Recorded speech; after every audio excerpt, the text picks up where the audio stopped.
Now, Google finds itself in trouble once again as thousands of its employees walked out of their offices in protest over the company's handling of sexual harassment cases. The demonstrations took place outside 40 Google offices, including Singapore, London, New York, San Francisco, and the company's headquarters in Mountain View, California.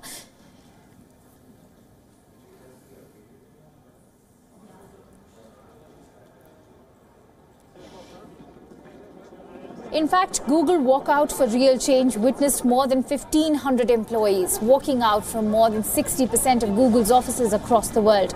The storm is over what the protesting employees call lenient handling of the sexual harassment cases. Of late, female employees have been complaining that they are not respected at their workplaces and that the company does not meet the basics of respect, justice and fairness for every single person. Photos of walkouts from the Tokyo, Singapore and Zurich offices have been posted to the organizers' official Twitter and Instagram accounts. Employees are using the hashtag #GoogleWalkout. Google employees in the London office too stepped out of the office building to show solidarity with Walkout for Real Change.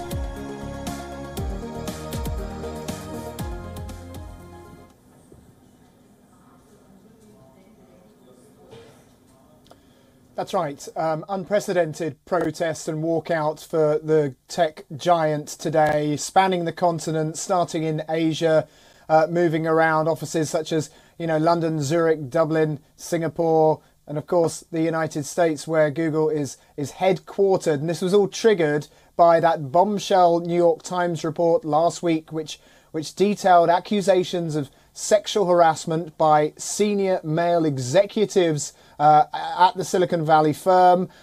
Some of those executives reportedly receiving huge severance payouts. Andy Rubin, you refer to, the Android software founder for Google, reportedly getting a lump of $90 million, although he has pushed back against that, as well as denying the accusations against him. But that's why protesters and staff at Google, that's why this protest was triggered. They're angry and they're very upset that these male executives, who Google themselves describe as having credible allegations of sexual misconduct against them, are being sacked, but they're being sacked with these vast payouts. I should add, though, that there are some 50 members of staff at Google who were also dismissed.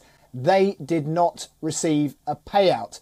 But this is highly significant, of course, because it comes at a time in the United States when the Me Too movement has swept across industries here to be held accountable, not just for claims of harassment, but also things like equal pay and sort of gender representation in companies. So, you see this at Google. Expect to see more of this, and not just isolated to Silicon Valley.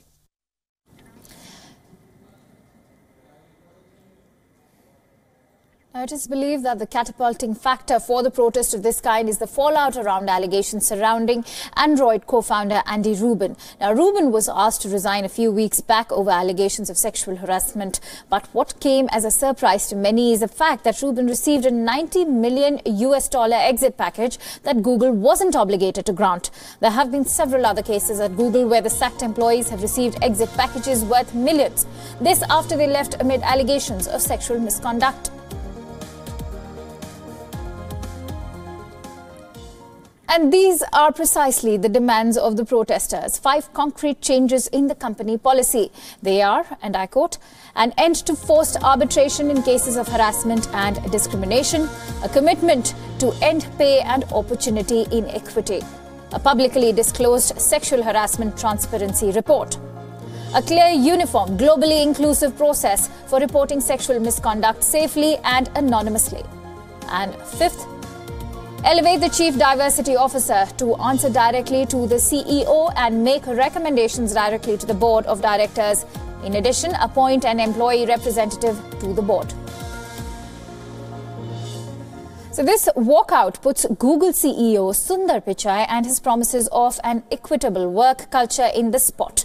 So far, Google has not responded on this matter. However, there are many by way of social media claiming that the company has looked the other way whenever a case of harassment was reported. One would remember current Google CEO Sundar Pichai and Vice President of People Operations Elaine Norton responding last week saying that Google has fired 48 people for sexual harassment in the past 2 years without giving any of them exit packages. Pichai, in October this year, had said, and I quote, "We are dead serious about making sure we provide a safe and inclusive workspace. We want to assure you that we review every single complaint about sexual harassment or inappropriate conduct. We investigate and we take action."